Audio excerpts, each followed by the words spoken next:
Good evening, everyone, and you're very welcome to this, the penultimate webinar of our ongoing webinar series.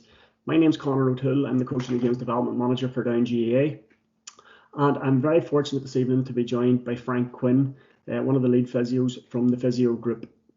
Just before we start this evening's content, I would remind people that this evening's webinar is being recorded. We are utilising the chat facility throughout the course of this evening. We're extremely grateful to everyone who has submitted questions at registration, but if across the course of this evening you have any additional questions that come to mind that you would like to submit to Frank, please fire them into the chat box there, and as I say, across the course of the evening and towards the end of the night, you'll have an opportunity to have as many of those questions answered as possible. I would ask that everyone keep their cameras switched off and their microphones muted at all times. As I say, it is interactive, but we would ask for contributions to be only made through the chat facility across the course of this evening. Now, before we start, as is traditional on any of our Down webinars, for those that have been involved previously, I would just like to launch a wee quick poll to get us started here this evening before I hand over to Frank, who's going to take the reins. So I'll just launch this poll quickly, and I would just ask for your feedback as quickly as you can. Just the press of a button, folks. So just to gauge the audience that we have with us this evening, just quickly cast in your vote or your response there. What is your current role within your club? We'll just give you a couple of seconds for those to come in before we hand the reins over to Frank.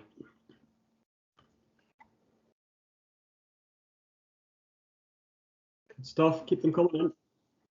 Yeah, and look, if you're not accessing the forums or the polls accessed via the screen, feel free to just drop your response into the chat box or into the message facility.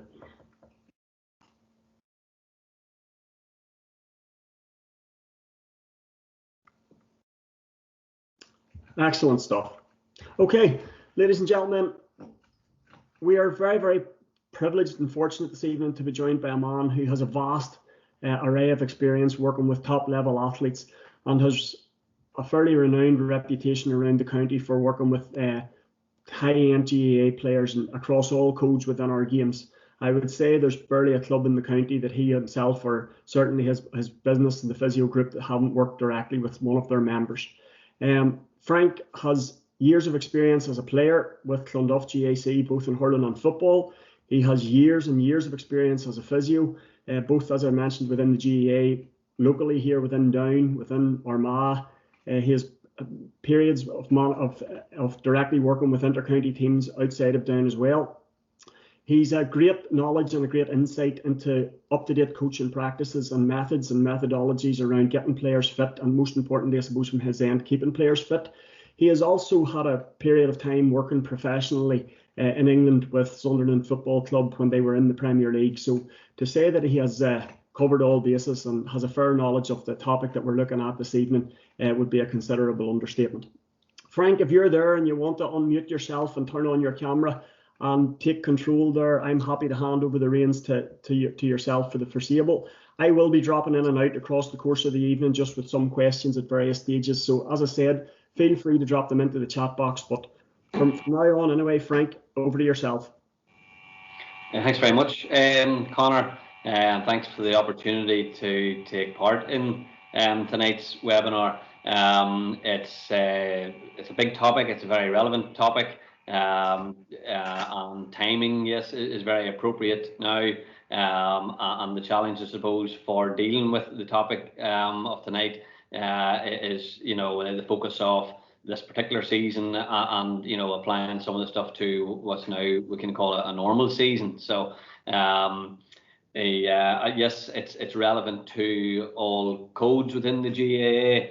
As I say, it's a massive topic. I'm not going to go too deep into the science and types of and all the reasons behind injuries. As I say, it's too big a topic for that. It would nearly take a full day to cover everything. But given the title that we have, hopefully everyone here tonight will go away with a wee bit more information for stuff that they can apply into their practice for coaching teams. So as I say, In terms of injuries, can injuries be prevented? It's a $64 million question, and it's a question that bigger institutions than my own have tried to tackle, and it's an ongoing process. If we talk about sort of injury prevention strategies, and we had all angles covered, the elite athletes across all sports still pick up injuries to a certain degree. I mean, this particular photograph here is Paddy Durkin from Mayo in this year's All-Ireland final, and Paddy picked up a quads injury in the first quarter of the game, reported it at the water break, and he was off by half time. And I'm sure Paddy's physical condition going into the All-Ireland final was tip top. I'm sure Mayo's preparation as a whole going into the final, there were no stones left unturned, and yet they're still unfortunate enough to pick up an injury to one of their key players. If we looked at the All-Ireland hurling final this year, a similar incident was with Tag de Burka from Waterford, who had underlying previous injury, but as I say, can the injuries be prevented? Well, certainly we can reduce the risk to injury, and that's hopefully some of the assistance I'll give you here tonight to take away. Where are we in the world of injury prevention? UEFA probably do one of the biggest studies across sport, and one of the more longer term ones, just given their access to professional clubs over the years. And recently they produced research for that an 18-year look back on their information.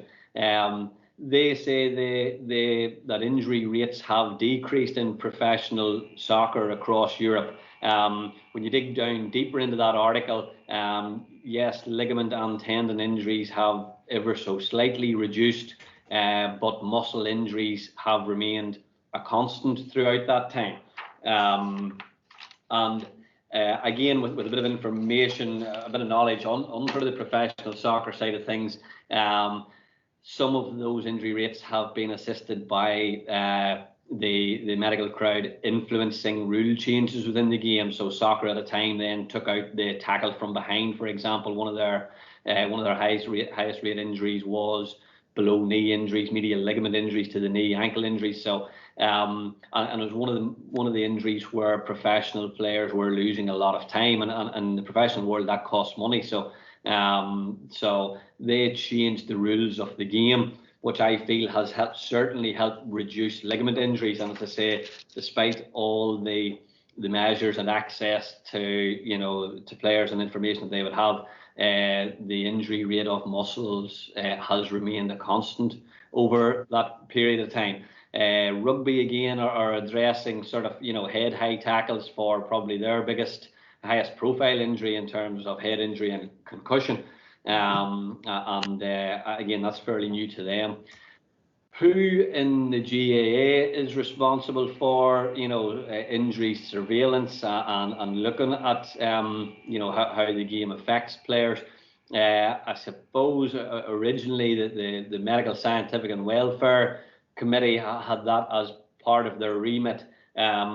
But I've seen a recent committee set up calling themselves Gaelic Games Sports Science Working Group, and this is official Croke Park remit here. But I think there's the potential for confusion here, and especially when you see the makeup of the two committees. I think I hope it's not a case of the Sports Science Working Group hoping to push on ahead the boundaries that elite sport keeps reaching higher, and looking over the shoulder to the Medical, Scientific and Welfare Committee and just saying, how are we getting on here, boys? Where are we with these injuries? So I hope these two committees, there's good people on them. I hope they marry up their information and what they're trying to achieve.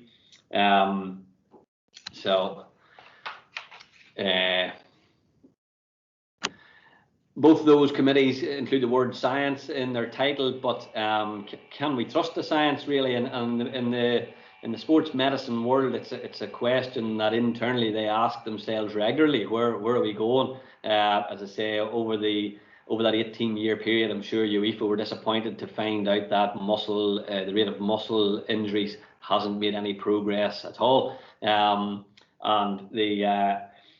I suppose my approach to this tonight is yes, evidence-based as well as experience-based, and I think that's how you have to look at these things, because, as I say, sometimes we question whether we can actually trust the science or not. One particular article I read recently was surrounding something that's becoming a lot more common in GAA, is hip surgery. Certainly hip and shoulder surgeries anecdotally are something that I've seen a lot more of in the last 5 years, but certainly hip surgery, and particularly maybe a wee bit of reshaping of the head of the femur, the surface. And I read an article recently where they're now saying that if, out of 300, basically if they picked 300 people off the street who had no symptoms, they would find that 200 of those people have a misshaped head of femur. So they're probably looking back and questioning, right, well, were all those misshaped femurs actually really warranting surgery in the first place? So I think certainly the science, new stuff that's coming out, it needs to be have a good reputation behind it before we can actually act on the advice that we receive from it. On that side of things too, there's a lot of misinformation as well too. There are a lot of fads in sort of the sports injury world, that that each have their turn as time goes on. Kinesio tape certainly been one of them, used inappropriately. Yes, it has its uses. Foam rollers, and one of the more recent ones I've seen is certainly the self-massage guns. They'll be of some use, but only if used in the right area at the right time. So again, you can't always sort of believe what you read. Whose role is injury prevention? There's not an AGM goes by in the country where the physios get a mention, and the cost and so on. But I suppose really we're not to blame for the causative factors of injuries. How players prepare and how teams prepare will have more of a role in that. Certainly, our role is to advise, and you can take a horse to water, but you can't make it drink all the time. So one noticeable change I've seen in the fitness industry, I suppose, fitness world, is maybe a slight change in title as to how they're describing themselves, and putting forward more of this athletic development role. And again, I've seen Ulster Rugby recently advertising for a similar position. So I wonder, are we moving away from the title of strength and conditioning, which again, not the fault of the industry, but certainly some people took the strength side of things too far. And prior to all that, it was just the people were called just fitness trainers. So the industry seems to need to reinvent itself sometimes, yet some of the a lot of the old principles and what they're trying to achieve remain the same. But unfortunately, if you don't move with the times, then you will be labelled as old school. So it is fashionable to create new terminology, but yet the physical demands of the game haven't changed over the years. So maybe this approach now from the fitness industry to label it as athletic development, I think it's welcoming. I think it suggests a broader look at how people and how teams prepare, an overall athletic method. So we'll see how that one pans out. But of course, you can't overanalyze injuries. There has to be a certain level of acceptance that injuries will happen. I think if you go into over-analysis, the danger is becoming that you can become over-cautious. And there's no doubt that if you want to push the bar higher in terms of your sport, there are certain risks that you have to take. So without over-analysing and becoming over-cautious, certainly there is an acceptance. But again, we don't necessarily need to go gung-ho on that. We can reduce the risk. So the aims for tonight, I hope certainly that you take away with are a wee bit sort of from the coach's point of view, define the end goal. What are you trying to achieve with your team? If we can cover a wee bit maybe of the off-field preparation, touch a wee bit on warm-ups, session planning, talk a wee bit about season planning, which is a crucial one, and more so now, as I say, this particular year, particularly when as we're returning to play or return to sort of some form of training next week. There still aren't fixed dates in the fixture calendar as to know, well, where am I planning my season? What am I basing it around? Okay, so when do we need to be training for a competitive level? We'll talk a wee bit about recovery methods, and might touch a wee bit if we have time on sort of injury culture in terms of when to return to play and how maybe to build player robustness that maybe makes people a wee bit more resistant to injury. But ultimately, if you go away here tonight to understand the principles that you as a coach can implement over the course of a season and beyond to reduce the risk of injuries to players. Because ultimately, in a normal season, if you're going to have your players together for maybe 80 to 100 sessions, one thing you have to do is you have to be able to use your imagination. You have to make your training stimulating, because that in itself, if there's monotony there, is going to lead itself to injury risks to players. They're just going to be going in, not at the right, just not attend training in the right tone. Like so, as I say, if you go away here tonight with a few understanding the principles and just apply maybe your own slant to certain things, you'll reap the benefits of that. So what is the end goal? Well, for anybody coaching a team at adult levels, no doubt the end goal is for that team to win. And to do that, you're going to have to certainly reach the level of fitness that the competition is at. And if somebody else is pushing the bars higher on that, well then, you're going to have to keep up with that. To win, certainly there's research to show that teams who have more of their players available for more time that any particular season, that hints towards success. Written there, one of the end goals is to train every season. That should say a session, but I kept it in because from a player point of view, I'm sure there might be some players listening to this tonight, but really you want your career to last, for it to be fulfilling. You want it to last over multiple seasons. Other counties in the past have gone down the line of heavy training loads, gained success from it, and maybe receive criticism then further down the line for maybe early burnout of some top players within the counties. I know it's something that Clare in 2013 when they hurling All Ireland, maybe were accused of that for a bit, and even the Jim McGuinness here in Donegal, some people would say Donegal were guilty of that a wee bit. So you do want to be conscious of training at an appropriate level that lets me train to have a fulfilling career sort of over a wide span of seasons. And again, from a player and manager point of view, how much of the session how much of the season are you taking part in? Are you there to play most of the games, if not all of the games? Are you there to take part in all the training sessions? Because not only does that sort of avoid any sort of ups and downs in terms of the load of training you're doing, it also means you've been on the pitch to practice your skill levels more often, which ultimately then is what's going to prove successful. How do we reach that end goal? From a coach point of view, certainly it's about appropriately preparing your team, they appropriately physically training them, getting the right blend of tactical and technically capable players.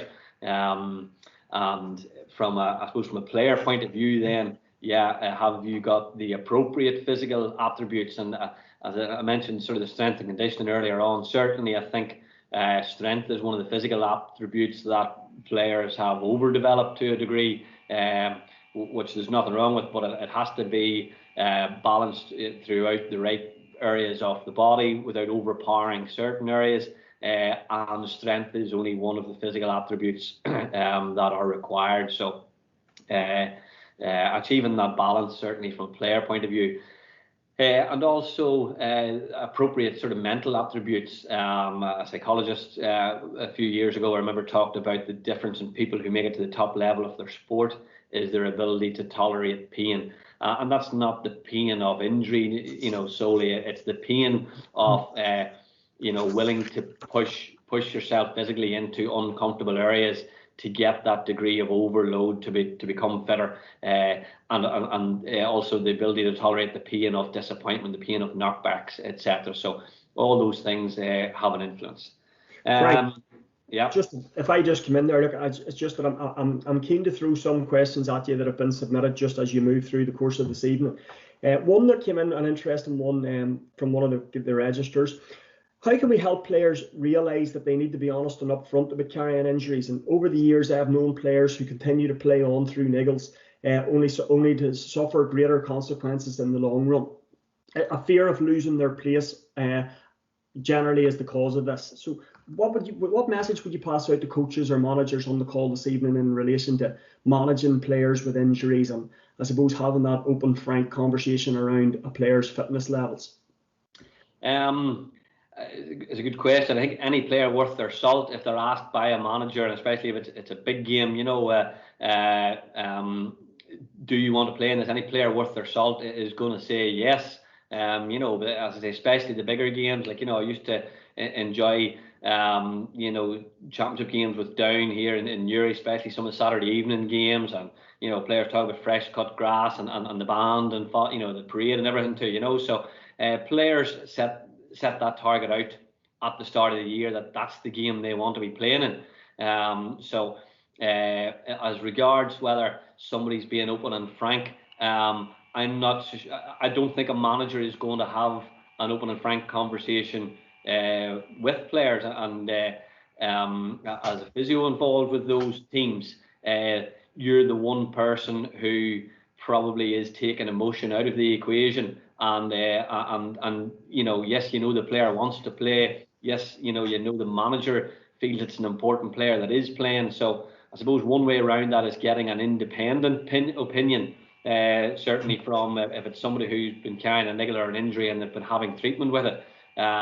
It'll be certainly good to touch base with the physio, who will have an independent opinion of where that person is at. Measurement is always a good way as well too, you know, and as you're coming up to a game, you know, can you watch somebody in training and make sure part of that training is sort of game scenario based stuff, whereby you can say, yes, I'm happy that person was up to speed, I'm happy there was a tackle to be made there, I'm happy that they made that. So you know, certainly something I would shy away from is somebody who hasn't proved their fitness or their ability to take part and been through into the game. You know, it certainly shouldn't be a case that somebody sits out of training on a Wednesday night and then makes themselves available for a league game on a Friday night. And that's part of maybe something I might touch on early on, is how do you create that culture? And you create it early on in the season in the less important games, that players get the feeling that, look, if he thinks I'm not fit on the Wednesday night, he's not going to play me on the Friday. And all of a sudden, these boys shift their target, you know, a couple of days earlier. And that's part of the culture that you can create, so that you're not expecting it to come down to that type of conversation. Yes, you can, as a manager, you can have the conversation and almost sort of put a bit of guilt onto the player. Like, do you realise that, you know, if you're not up to it, you could let us down here? You know, so hopefully a few suggestions there, yeah. All right. Perfect. Yeah. So I suppose how to reach that end goal. I'm talking about sort of the physical attributes that are needed to reach that end goal. We need to look at what are the physical demands of the game, and you know, running is the main component of the game. And you know, GPS over the last few years has given us very accurate and up-to-date stats as to, you know, what distances and speeds, etc., and types of, you know, the various types of running, the various speeds of running, 3/4 pace, full pace, whatever, that players are doing, and how position specific that is. And as I say, running is the main component of the game, and this is what the main focus of your physical preparation should be. If you want to train appropriately for the demands of the game, this is the key one that your physical elements should be based around. And as I say, there's plenty of information readily available out there as to what those demands are. In terms of individual game situations, I'm not a big fan of reading into distances covered. I've seen I've seen feedback from a county game where a player ran, county midfielder ran 4 kilometres in a game. And, you know, I remember Donica Walsh from Kerry a few years ago was clocked doing 16 kilometres in a game, you know. So I think in game stuff, yes, it can very much boil down to the scenarios that you're dealing with in a game, but certainly in your training, the figures are extremely useful to say, well, at least I know if I had to go that distance or had to go that speed, I had that in the tank to do that. And as I say, the GPS stats are very, very good to that, and they're wheeled out. You know, a lot of the clubs now are also using them as well too. So you're getting a good feel of, you know, as a club player, you know, where should I be achieving? You know, the danger, I suppose, a lot of time is when you get information back from county teams and people want to apply it. You know, you've got to accept that there's a gap there between where that information was measured from and what particular level your team are at. So, but there is plenty of information out there now that club teams can use as well too. So, other physical demands, you know, that are part of the game. Certainly, it's the fact that the running is multi-directional. We do it at various speeds. From that point of view, we need to consider sort of the aerobic and anaerobic aspects that are required for achieving that. We need accelerate, and more importantly, we need deceleration, and it's a very sort of underestimated physical demand that we need to have. When you're buying a car, you know, you'll see the brake horsepower advertised in it, but deceleration is very, very important for both defenders and attackers. And it's something, as I say, you need to consider in your training. There are moderate physical impacts in our games in terms of hurling and football. And I say moderate in comparison to soccer, which I would say is mild compared to rugby, which are severe physical impacts. You know, so we could probably classify ourselves as moderate physical impacts. So when we come to sort of physical bulk that we need to carry in our muscles, to me that's as far as we need to go in our training. We don't need to go into the high level you know, bulking up phases that rugby players need to do for the demands of their game. Football, I think you could classify it as moderate agility.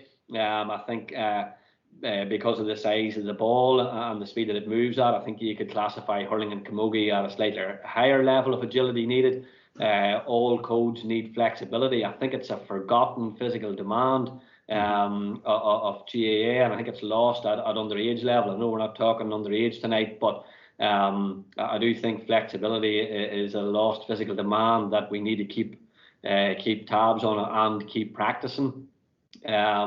Football certainly has I think it has an equal upper and lower limb coordination dominance.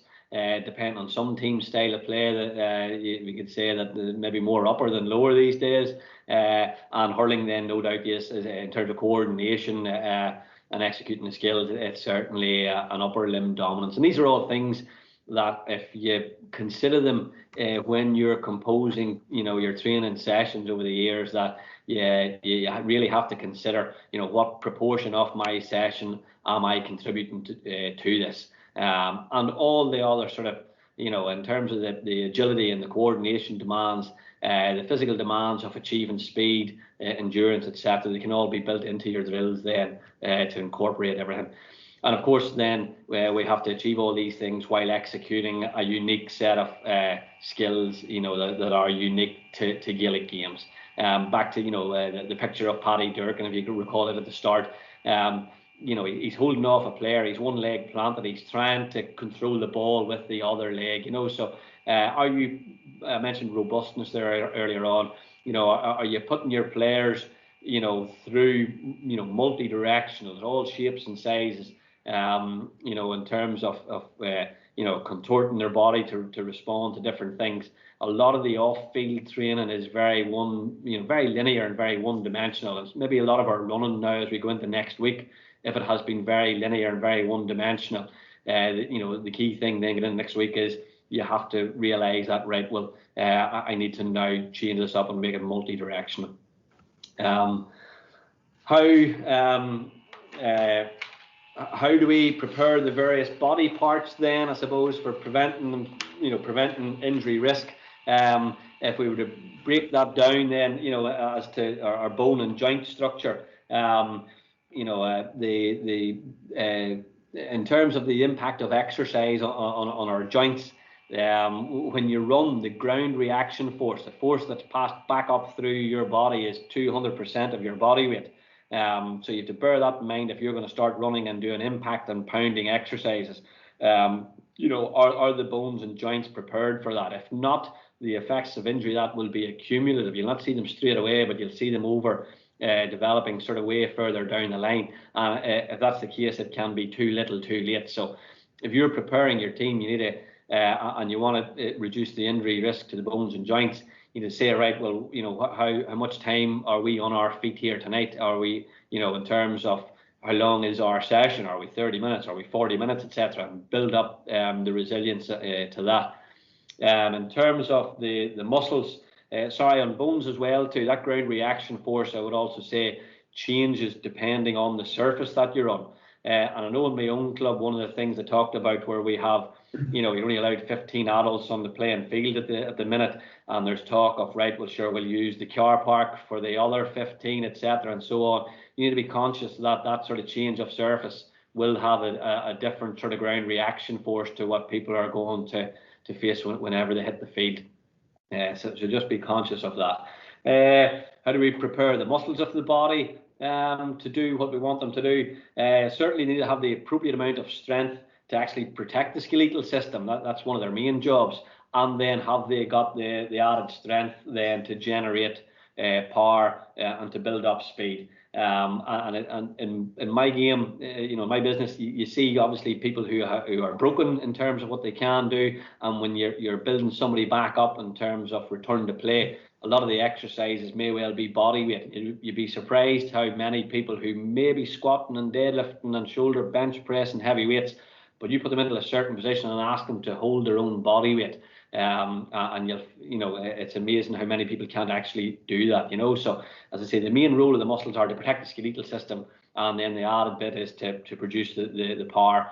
Power is strength and speed. So if you've trained, coming off sort of an off season, if you've trained sort of strength only, are the muscles tuned in to actually converting that to power, i.e. can they do what they do but do it at speed? And as I say, you're going to make progressions through your sessions over the next few weeks and months by building up the speed of the session. In terms of the tendons are the bungee cords of the body. They absorb the power that's generated, and they work mainly and will be exercised in deceleration and acceleration movements. Okay, so if you want to reduce the risk to those, make sure you're incorporating that. So if you are doing runs and you are doing sprints, you talk about sort of, right, we're sprinting out to the 21 here. You don't want people running right through the line. Okay, you want them achieving top speed. You might extend the distance and that, but it's important that they learn the ability to decelerate as well. So a lot of your sprints should be, while they sprint and hit the line, okay, they might come off the line at half pace, but it's important that if they reach top speed, how quick can they slow down from that top speed? So consider that when you're doing your sprints, that it's not a sprint through a line all the time. You are certainly hitting the line and changing direction, or planting and stopping altogether to deal with that deceleration. How do we prepare the ligaments of the body? The ligaments are what provide joint stability. They give a lot of feedback to the brain on joint position. So, a lot of learned controlled movements. And you'll do that through multi-directional, controlled and uncontrolled turning. Take the cones away, get people to respond to turn left, turn right, etc., rather than know where they're planting a foot and have to turn. Can they do that in a reactive manner? Can the brain control that quickly when it needs to? As I say, that's the agility side of the training that you need to consider. The nerves are the electrical wiring of the body, and the brain is obviously the top of the nervous system. And it works through learned movement patterns. Okay, so in your warm-ups, have you executed the skills of the game and some of the demands that the body might have to do? But you want that happening fast. Again, as I say, the electrical wiring, you want the nerves sending those signals as fast as possible to the muscles to be reactive. Okay, and they need to be stimulated, and you need to have the brain switched on and ready to go. Alertness is a big thing that you can train. Okay, and you as a coach can set the tone for that. I remember asking Paddy Talley one night a couple of years ago, Paddy, what's your plan for tonight? And he says, we're going to train like fuck. And that was Paddy's approach as to how he was going to start the session. He was going to be bang, bang, bang. And that sets the tone. That switched the alertness on to get all the sort of body systems firing. Apologies for the language there, Connor. Sorry, I was only quoting. Okay. And the vascular system as well then too. How do you prepare over the next few weeks and months? How do you prepare the vascular system to not be, reason to blame for an injury? The vascular system is what provides the fuel to the muscles, okay? And when you're exercising, you use that fuel, you break it down. There's waste products, they go back, they get cleansed, and the whole lot cycles again, okay? But how quick can the body do that? And the quicker it can do it, the quicker you can recover. So one of the mechanisms you need to bring in to consider in your training is, am I allowing ample recovery time? Because if I haven't, as I say, the quality of that fuel going to the muscles next time round isn't as good as it was, okay? So you need to build in recovery time and then shorten that down as you go along. Of course, then, these are all the physical attributes that we've talked about. If you want to improve those, you have to challenge them. You have to overload them. Again, I'm not preaching that overcautious approach where, Jesus, don't do that, watch this, and so on. And the challenge to coaches is, how much can you make that overload in progressive stages without overdoing things? And I'll mention a wee bit about that later on. But also the bigger challenge in team sport environments is applying those overload strategies to a large number of people. Okay, people of different shapes and sizes, people with different strengths and some of the physical components than others, etc. And how do you bring everybody along together to achieve that end goal that we talked about earlier on? Okay, if we sort of strip back then to the off season, we're probably coming to the end of that now in this particular year. It's a key time for training certain physical demands, okay, especially muscle strength. I remember early last year when Limerick hurlers first hit the field, I remember remarking how good a condition, especially their legs, how good a condition they had come in from the off season on. And it's certainly one that the off season, the winter time, is normally a key time for building up that muscle strength. But remember that to produce power, that strength has to be combined with speed. Mentally recharge, and sort of from a players and managers point of view, reflection, where did we pick up injuries last year? Maybe getting the motivation set so that your training isn't stale. You've got plenty of fresh ideas going in that are going to challenge and mix things up on your target setting for the year.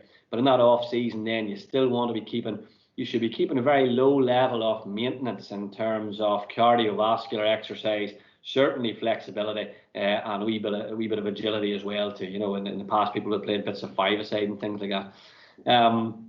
As we move into the pre-season, I think you have to get into your head that this is you're in the phase of the season where you are preparing to train.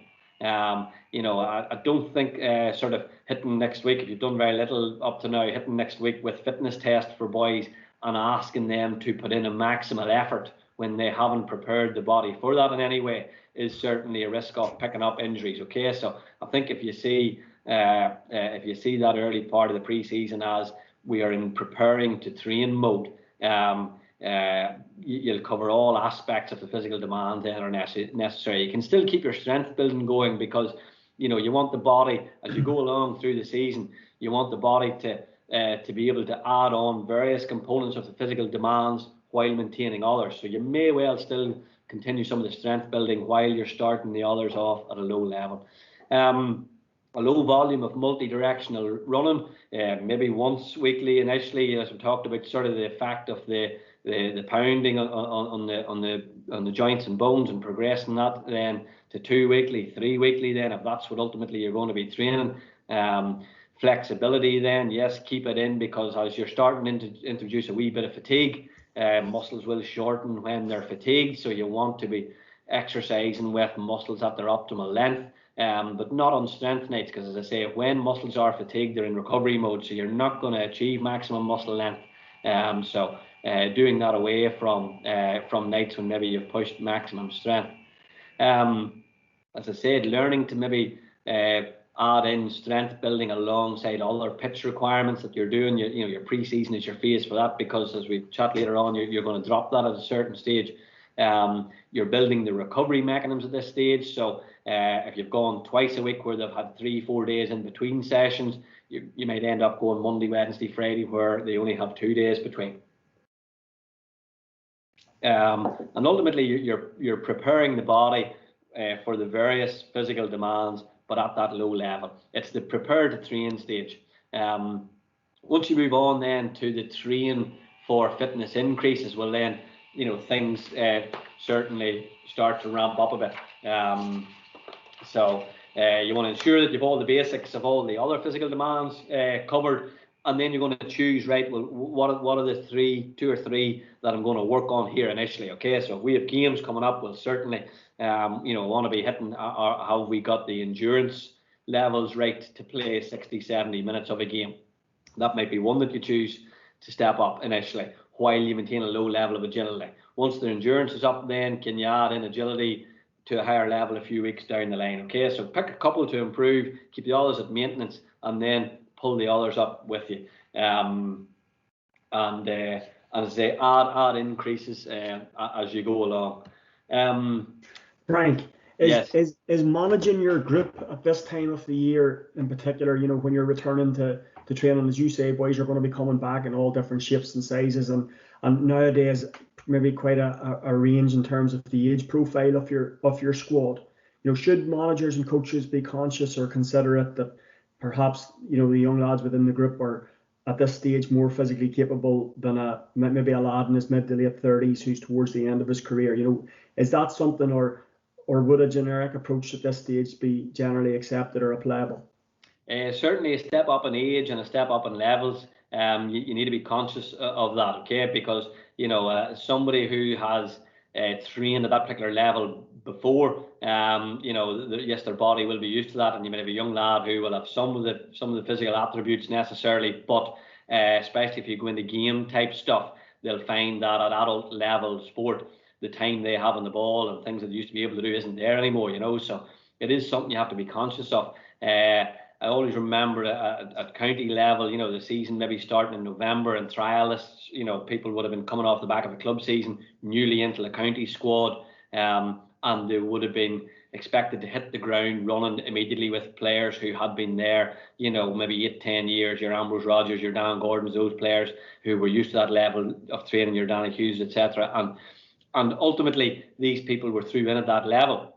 And I think in the past we maybe failed those players a wee bit, because ultimately then the McKenna Cup in the past became their trial competition. So they had to come in, step up to a new level of training, and then be through into the game scenario, and then come 1st of February, a National League panel had to be cut. And a training panel, practically a training panel that the county are going to invest time and money in over the year, had to be cut down to manageable numbers as well too. So unfortunately, a lot of lads then, some didn't make it to the McKenna Cup. They were already sort of ruled out through injury. Some tried to play through McKenna Cups while injured and done themselves a disservice, and they ultimately then didn't make it through the McKenna Cup times. So it's definitely something that you need to be conscious of. Are you bringing players into a new level that they haven't been at before? Good job. All right.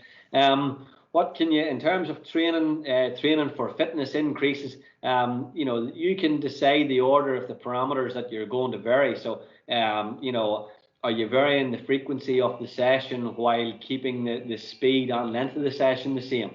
You don't want to throw in variations of all those parameters all at once, okay? So at what stage are you increasing the length of the session? Because remember, these are all going to have an impact on the various sort of anatomical features of the body. Like the frequency of the session is going to affect the ability to recover.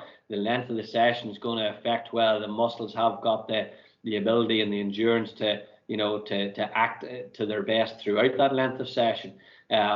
And the same with the speed demand. So you want to set yourself out targets of, as you start out, right, we're going to do half the session at 50% speed. We're going to do 25% at 3/4 pace, and we're going to do 25% at full pace. And then, that becomes a progression in the next session. Okay, right, we've changed that to 25% at half pace. We're actually going to do 50% at 3/4 pace this time, and 25%. And you're building up the speed demands of the session as you go along. And it's very simple to do. The drills that you chose to do, you dictate the pace you're doing them at. And then so on, the next progression, then 25 at half pace, 25 at 3/4, and 50% at full pace, and so on, and keep bumping it up, as you can. It's advisable to do maybe 2 similar sessions consecutively without many sort of changes to those parameters in it, because players have to learn the ability to recover. They also have to prove that I've recovered from that progression and I'm able to repeat it in the next session without showing any signs of negative effects. So at least 2 sort of sessions at a same level before you would progress on. And it's an idea to allow for that broad range of abilities that you have within the squad, Conor, by making some of the runs time limited rather than reps limited. Okay, so if you're saying, right, we are working at 3/4 pace here for 30 seconds, the boys who are able to, comfortably push that out, you'll find if you're in and out to the 50 and back again, you'll find that they've got a chance to express themselves more and push themselves on, as opposed to saying, right, we're in and out to the 53 times here, and you don't know whether you've challenged the better people enough, and you don't know if you've pushed the others on hard enough. Okay, so I think going by the clock rather than reps gives people, the better ones, a chance to express themselves, and gives you a chance to see where the others are at, how far behind some people are. Yeah, good idea. And over the weeks, then one thing you want to be doing is bringing down that recovery time. So really very measured earlier on.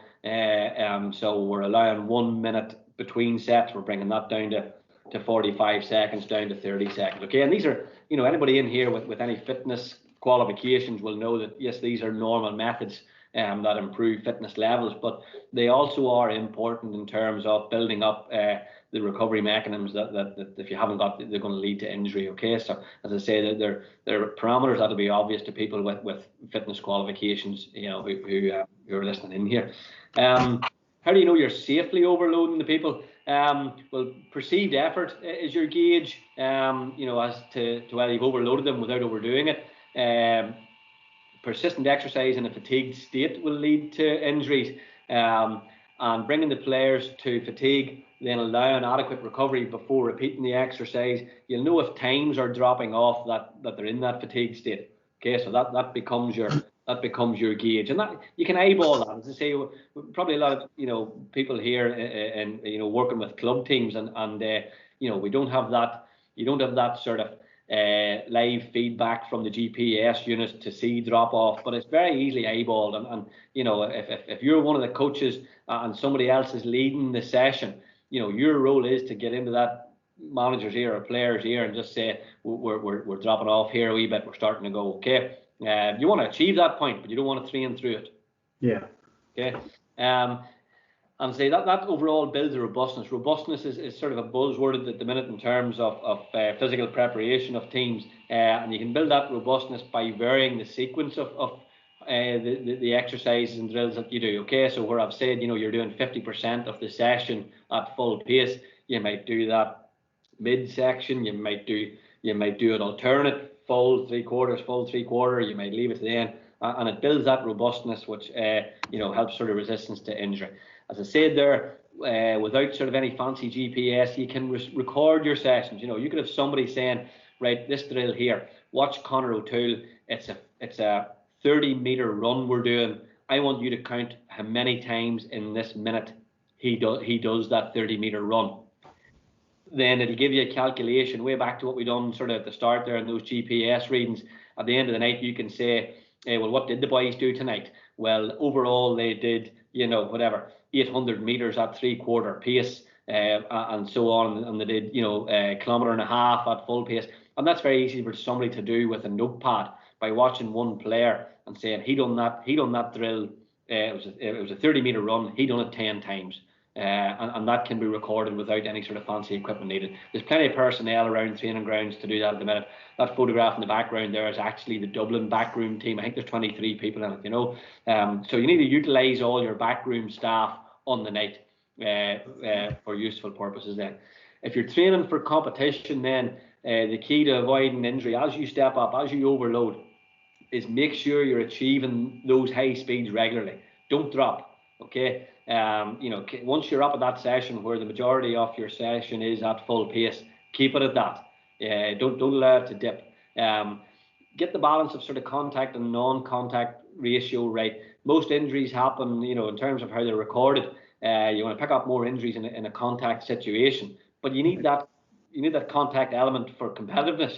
For making sure your team are hitting the right level of aggression. When they come up against opponents, etc. And that ratio you might play about with that as you get closer to competition time to make sure people are hitting all those parameters. You can still be competitive in non-contact drills. You can still have your players pitting themselves against each other without necessarily having to do that in contact. Okay, keeps that high level going. The more match replication situations, the better. For loads of reasons. Okay, you're opening up the legs fully. You're going to do a 60-meter run. I've said they're avoiding too many small-sided games. Yes, they have the effect of maybe making sure you achieve a certain intensity, but it narrows down the skill set that people use at times. It narrows down their visual awareness and maybe sort of the reaction to need to be in a certain place at a certain time. Okay, so match replication situations certainly is what you want to include in your training. During the season, the principles you want to think of are can you maintain all the physical demands without drop off of any of them? Okay, think of the speed endurance, think of the agility, think of are you maintaining flexibility throughout? Okay, are you maintaining physical strength without any drop off of any of them?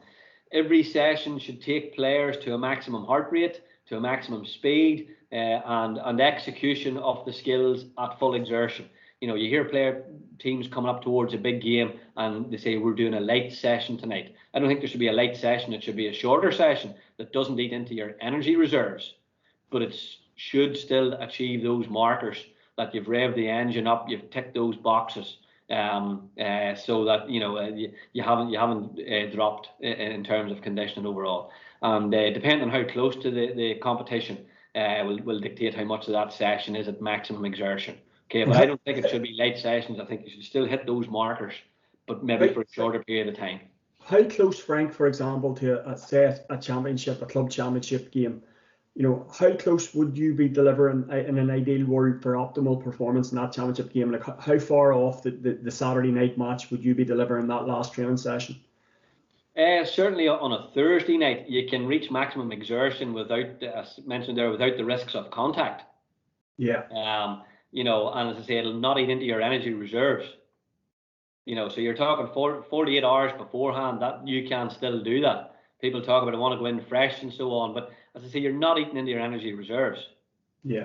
But you have, it means it hasn't been a week since you've asked your muscle to go full exertion.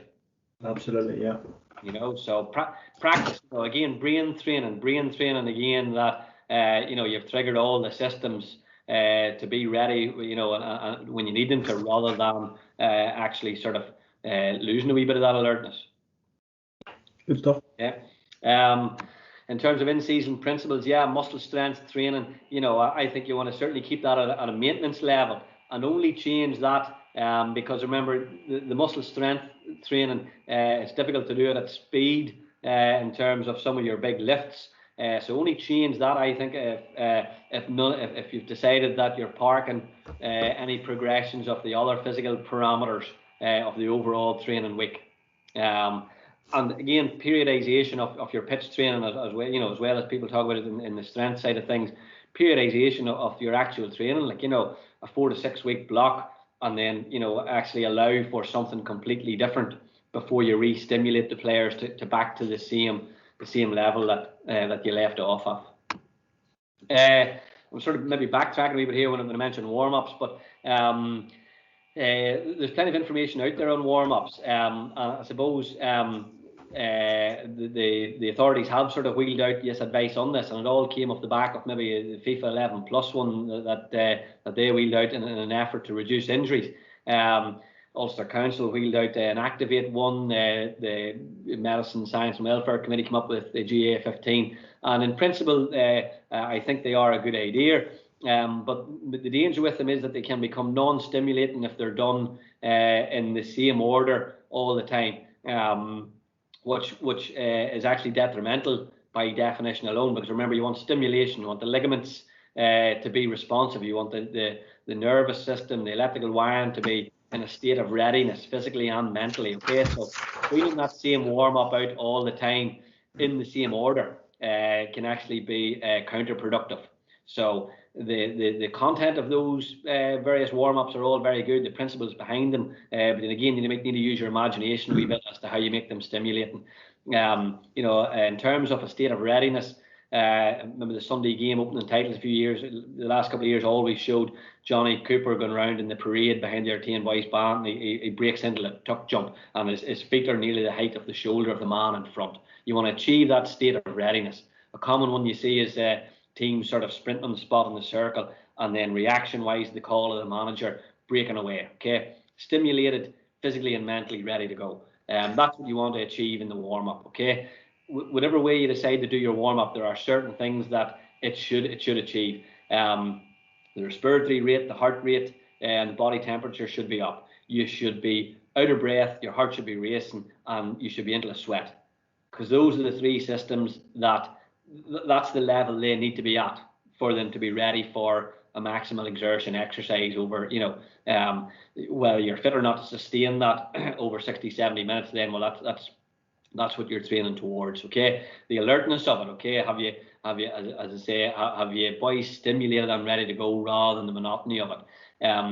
In warm-ups, again, medical, you know, the sports medicine industry goes round in circles, and this one a wee bit as to whether flexibility training should or shouldn't be done. But you need to bring your joints and muscles to their optimal length, at least bring them through their joint range, full range of motion, because they may well have to go to that point very soon in a game situation.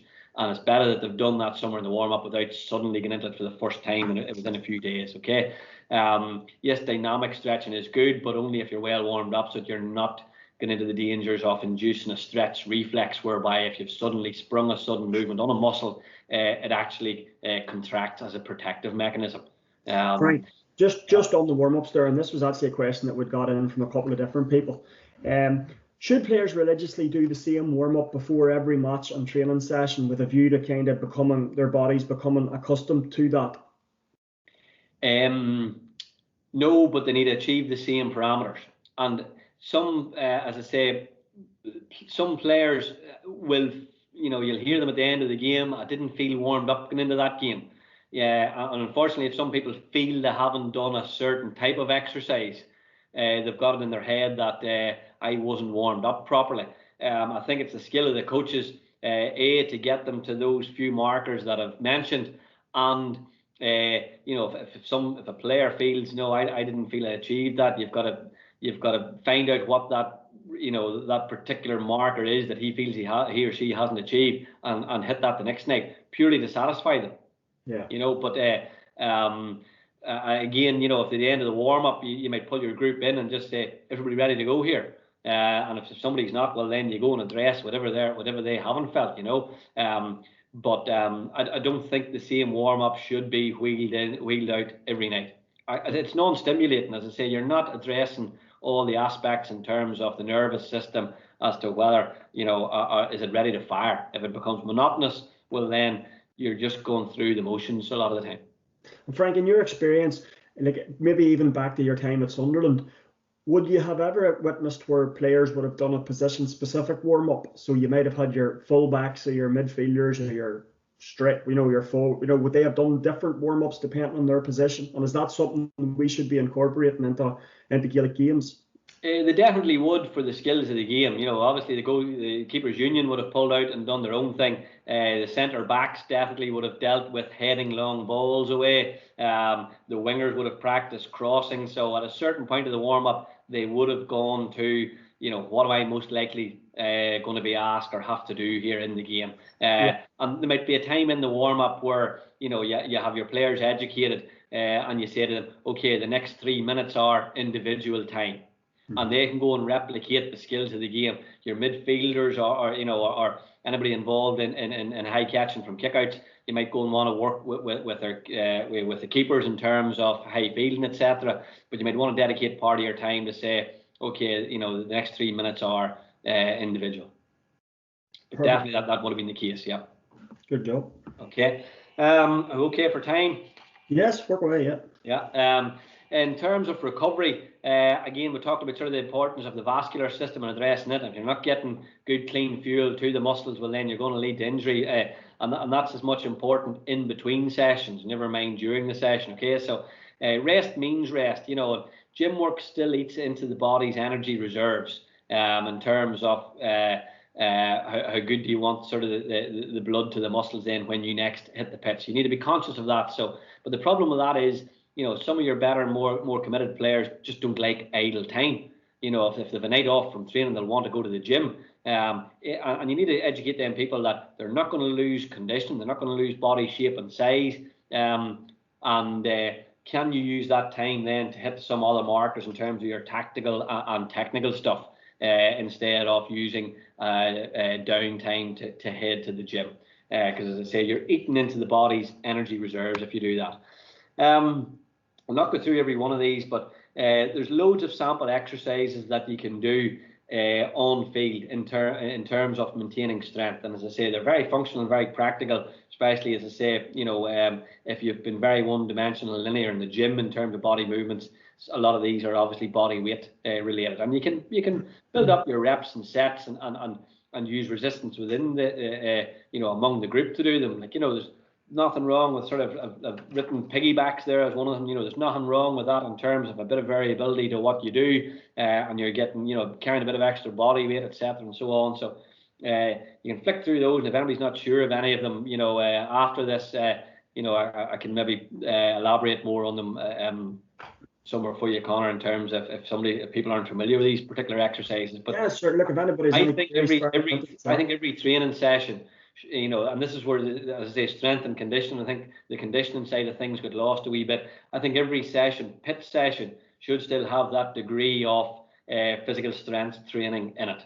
Again, the amount you devote to that will depend over the course of the season. But certainly it needs maintained. Okay.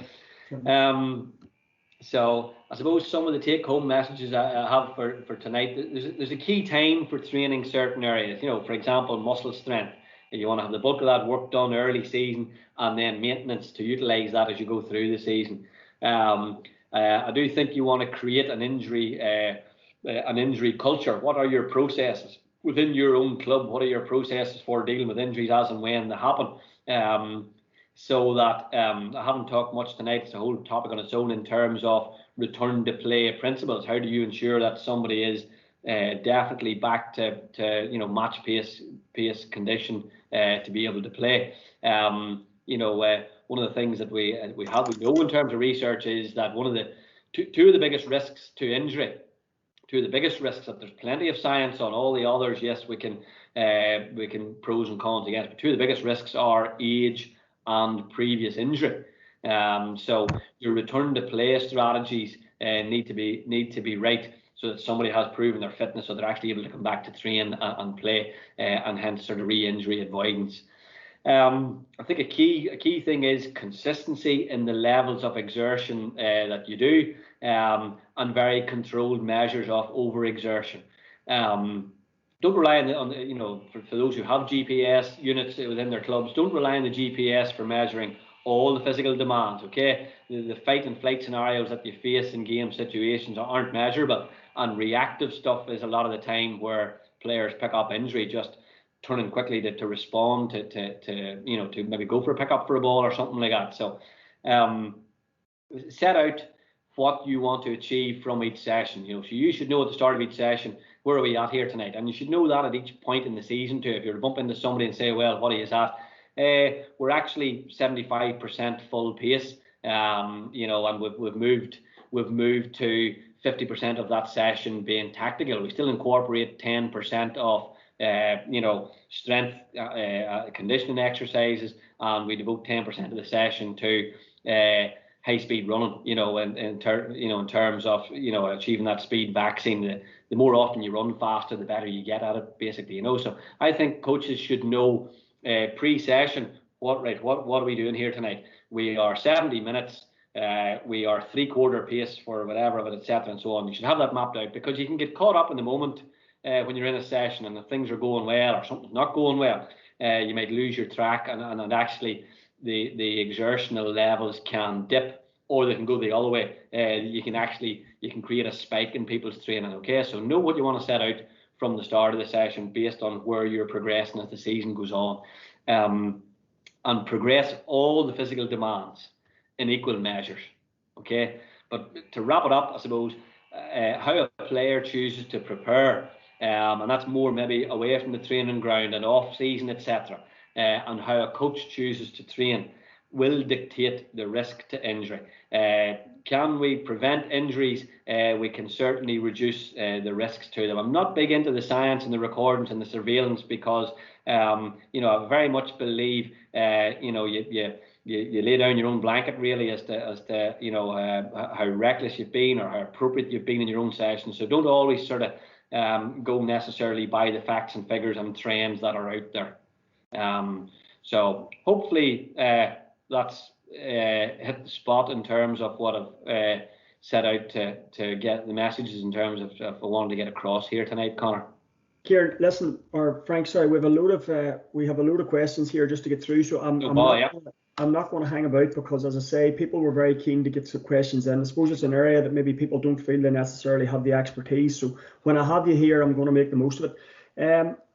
What are your thoughts on passive cool downs, leaving static stretching to the day after? As I said, fatigued muscles shorten. When a muscle is fatigued, it shortens.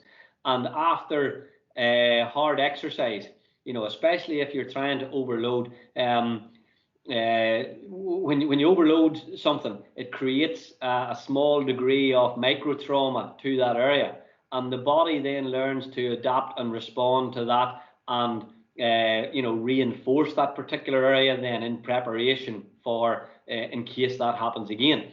So yes, you don't want to be stretching muscles that are sort of shortened because you're fighting against the tide in that case. Yeah. But then yes, the next day you want to say, right, I've done a heavy exertion there, my body responded to that and shortened up the muscles, but in preparation for the next time I need to do that exercise, I need my muscles back to their optimal length again. So yes, in terms of cool down, no, not forced static stretching. Are there any distinctions you would make between injury prevention measures for ladies and men's players? So any difference between the two? Yes, there are. Funny, Niamh Mallon from Portaferry would be the woman who actually is spent a lot of time with this at the minute, as to how relevant the menstrual cycle is in terms of injuries in female sport. Females are 6 times more likely to tear their cruciate ligament than males. And just touching on the menstrual cycle a wee bit, it creates ligament laxity, so that leaves all the joints of the body vulnerable. Can you prevent that? Certainly, one of the things I mentioned earlier in the talk is how do you prepare ligaments from avoiding injuries, and that's where agility comes in. So loads and loads of agility, controlled movements, learned movement patterns. I'm certainly bringing that a lot more into training females, more so make that a dominant thing in the females more so than the males. Perfect, great stuff. Given that many teams will have a limited time for effective pre-season training this year, do you think the GAA should consider permitting unlimited substitutions? When the season is going to start, I suppose that's the key question. And that you mentioned professional football there. Professional football had a very clear-cut end of season, and their downtime generally was June. So and probably the last couple of weeks of May. So in professional sport, the pre-season generally lasted about 6 weeks, and the last 2 of those weeks they were into competitive sport. But in that downtime, you weren't seeing players coming back pre-season very badly out of shape. So a lot of it will depend on you know, I know it's been a long time. The longer you're away from high intensity exercise, the harder it is to get back to it. So I'm not sure, depending on how much time they give teams and squads before we reach competition levels. I'm not so sure that that's a necessity. Good stuff. Is there anything to suggest that it is more beneficial to warm up certain muscles or muscle groups before others? Definitely. Okay. I suppose if you were stripping the body down and working from the inside out, you know, and you talk about sort of the role of the muscles are to protect the skeletal system. Yeah, you definitely want to be doing weight-bearing exercises so that the muscles that protect joints are immediately brought into play. You know, I'm thinking things like sort of you know, body weight squatting, single leg squatting. In terms of the upper body, yeah, you're doing side planks on that arm and doing it through rotation so that the muscles that are engaged around the joints are ready to go. Because it's how all movement should take place anyhow. You know, we're you know, our limbs are like the jib of a digger. You know, there's a big pin, you know, near the body of the machine, and then you know, we move from there out. Like, so yeah, the muscles around the hip and around the shoulder and the stability muscles of the trunk should be warmed up before you go into high speed movements of the peripheral muscles. Perfect, excellent. Should substitutes be continuously warmed up when not playing? Obviously not continuously throughout the 60 minutes, but the key, if you go back to the parameters that I talked about there in terms of what you need to be achieving in a warm-up, if a sub is sitting on the bench and his heart rate has dropped and his, you know, obviously his respiratory rate will have dropped, he's not going to be puffing and panting as he's sitting on the bench, and body temperature is down, well then, yeah, if he's called upon, he'll not have those three systems ready to go. So if you're a substitute, you need to be saying, yeah, you know, if you feel you've dropped, I mean, you want to be back out on your feet again and moving. Good stuff. And two just to finish, Frank. Is there still a place in modern day Gaelic games for old-fashioned training, hill running, park running, etc.? Absolutely. One of the physical demands of the game is speed that we need. And if you go to the Mary Peters track there in Belfast, at the side of the track, you'll see a speed hill. Go to any athletics coach and uphill running is how they achieve speed. Go to any horse trainer, go to any gallops, and they achieve speed increases in the horses by getting them to run up inclines. You go to, again, back to Mary Peters or anywhere, if you want to achieve speed. You know, I asked somebody there a couple of weeks ago, just to, you know, just to test him, you know, why are you squatting?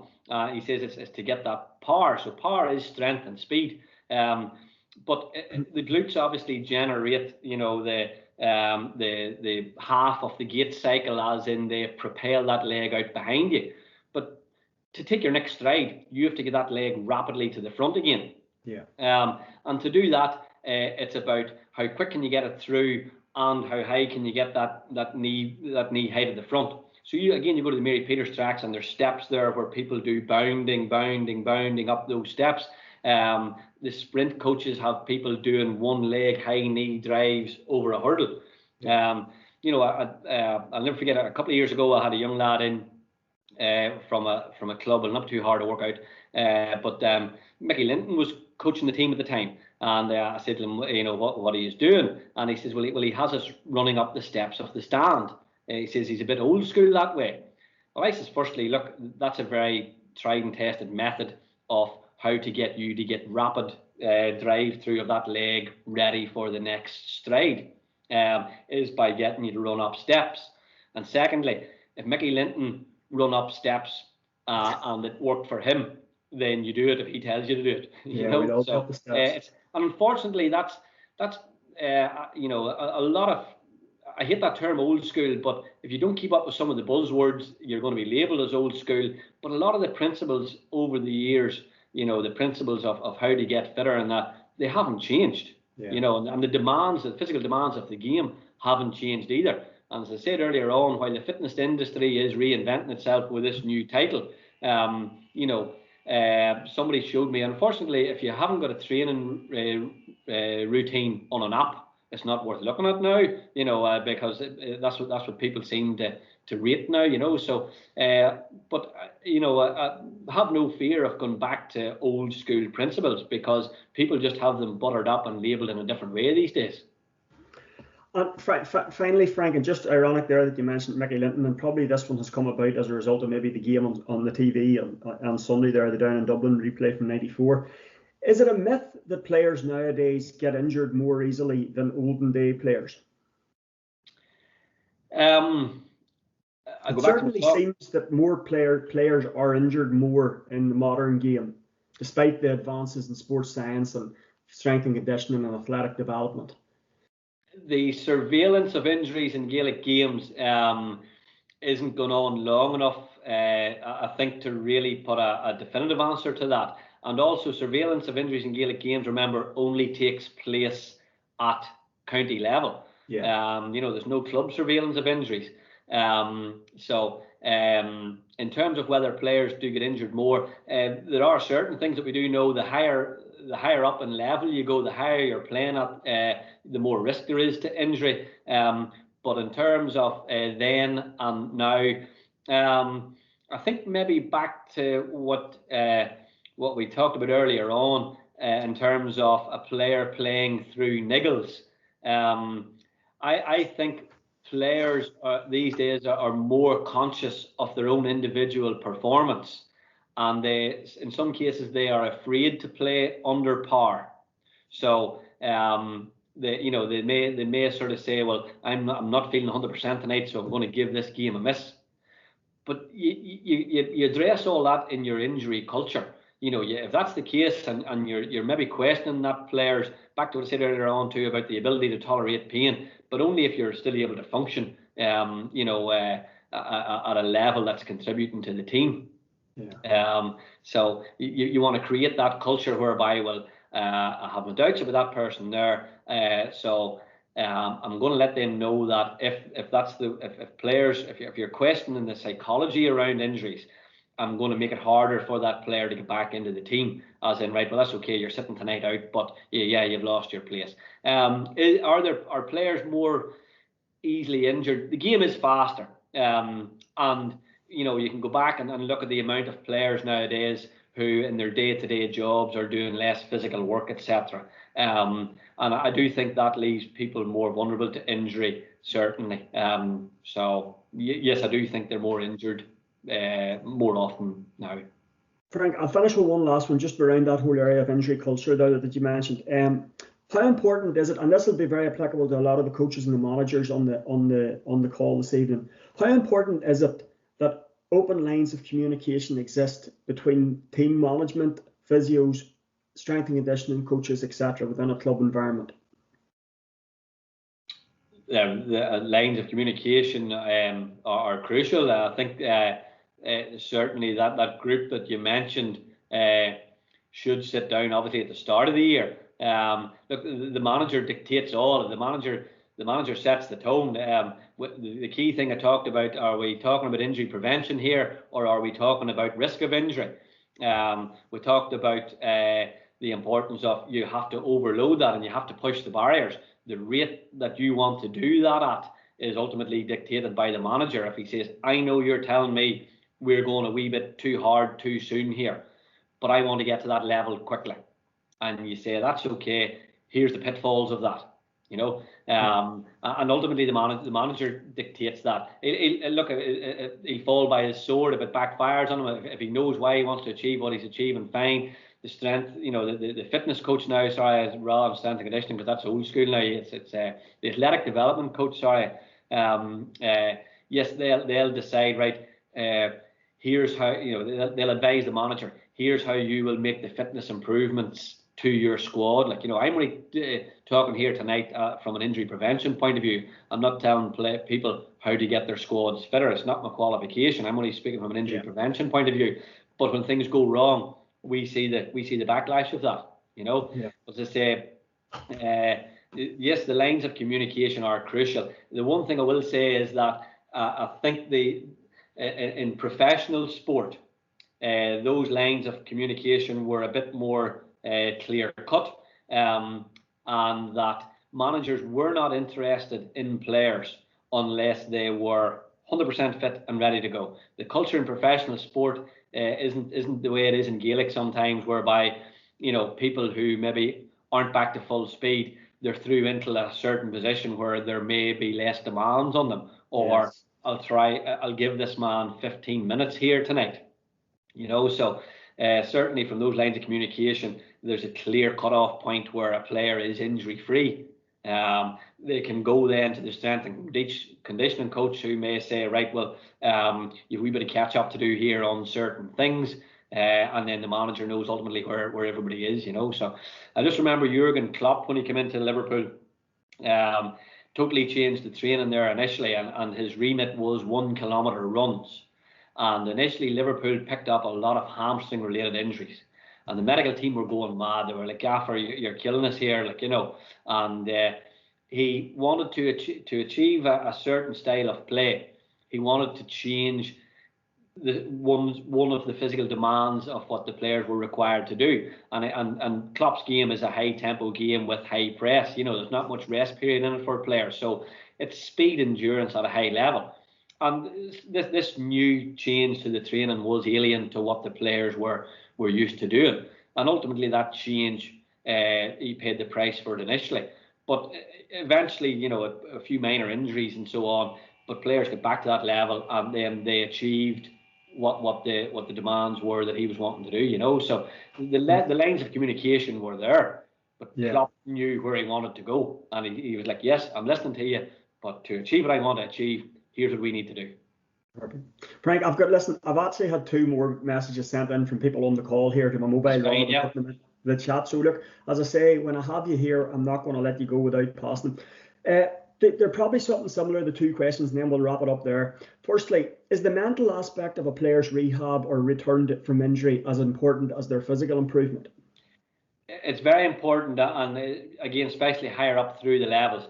I hate when players come in and they say, that was the year I had trouble with my hamstring, or I remember in certain working with teams, sometime you do pre-season screening and you get a list of the it gives a wee idea of maybe your injury history here, and when you had it, and I remember one particular team, and there was these list of injuries, and it was all presently suffering with all these injuries, so it's not good for players not to see that cutoff point where they can park that injury and say, yeah, I'm past that now, I am playing here with no restrictions. Yeah. So from a confidence point of view, they've reached that cutoff point, so that it's not something that they need to cautiously be aware of then going forward. But the psychology surrounding, again, it's a talk on its own, injury psychology. But it is key, as I say, in terms of players knowing where they are. It's nearly the same approach as I said to you there during the season, where if a manager is asked, where are you at in your season? Can I answer that question? Blah, blah, blah. Same thing with any player is injured. If he's having a conversation with the manager, psychologically, it's better if he knows exactly where he's at. Okay, how are you getting on with that injury? I'm doing 40 minutes. We're at 3/4 pace, and we're doing controlled twisting and turning. Yeah. That player knows that he has ticked all those boxes. That, yeah, I've done that. I've had no problems. There's been no negative effects to my injury. What challenge are you giving me next? And they move on, and they gain confidence, and they know they've ticked that off. So the psychology is huge, yeah. Frank, I've had an all one thrown into the chat, which I'm going to give you first before we do the last one. Apart from obviously tackle or impact injuries, how relevant do you think a player's poor nutrition relates to injury? Massively, because if you break down the body like a car engine, we're a framework, we're a chassis. We've got if you use the tires as the musculoskeletal system, etc., you you could have this big powerful engine, you know, in terms of heart muscle. If that, you know, if you're driving about on the spare tires, you know, the wee tires that have the 50 mile an hour, 80 kilometer limit on them, you know. So you could have a 3-litre engine driving about on these, and you could have you know, you could be putting in poor quality fuel, and ultimately you're not going to get the maximum performance out of that engine. And the body is the same. Recovery, the fitness is the ability to achieve a high intensity exercise and repeat it. And the body only repeats that by resending fuel all the time. You know, we treat injuries called compartment syndrome. And a lot of the time, the reason for compartment syndrome is the inability of the body to get the waste products out of the muscle and the new fuel coming in. You know, so if that's sluggish fuel, it's not going to shift through the body quickly. Ultimately, you're going to end up with cramp. You're going to end up with sort of, you know, muscles like to contract, lengthen, shorten within a compartment. If that compartment is full of sort of, you know, too much waste material, it's not going to be, you know, reaching high levels. Like, so nutrition is crucial. You know, again, if you go back to sort of, you know, using the example of a car, like, you know, the Formula One boys, you know, they send out the car half full, you know, obviously of fuel. You can't go out, obviously, you know, over fuel, and you can't go out under fuel as well too. But the fuel is key to recovery during session and in between sessions.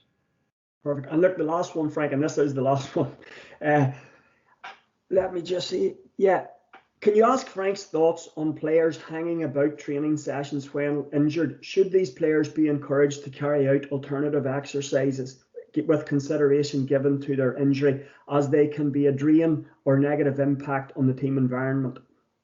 Again, I'd love to do a night on creating a good injury culture within your club, because that's one of the things that is very detrimental to the mood and the spirit within a camp. You know, there's very few injuries where a player can't be doing anything.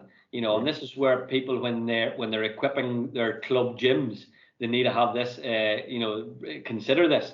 You know, so if it's an upper limb injury, a shoulder injury, you know, can a player go and sit on a good quality, you know, exercise bike and get something done there? If it's a lower limb injury, have you a punch bag or something in the gym that a player can still work away cardiovascular system and work the upper body?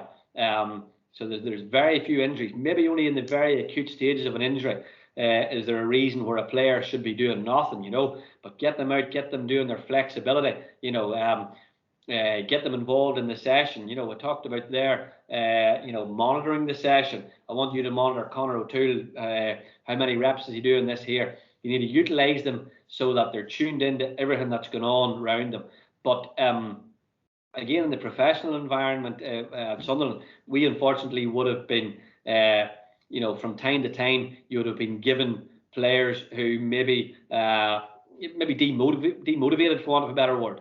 And sometimes our job, you know, because the manager didn't want them, they were spoiling their session, so they were through on to us, and we were like, thanks very much, we have our own workload here to deal with. So, but a lot of the time, in terms of return to play strategies, one of the things you do actually is inconvenience the people, you know. So you make their night, you know, more awkward for them, etc., and it almost becomes motivational to say, I am sick of this rubbish, I can't wait till I'm back training in that crowd there, you know. So yes, make it a bit monotonous if you have to, but utilize them in the session. If physically there's nothing they can do, utilize them in the session for recording purposes, etc. But yeah, there's nothing as bad as boys standing about, you know, with the hands in the pockets, and it's not good for them either. It's not good for the spirit of the squad, and it's lost time as regards a player. But that's where clubs need to utilize their club physio. You know, there should be somebody liaising there independently, because again, you don't want the players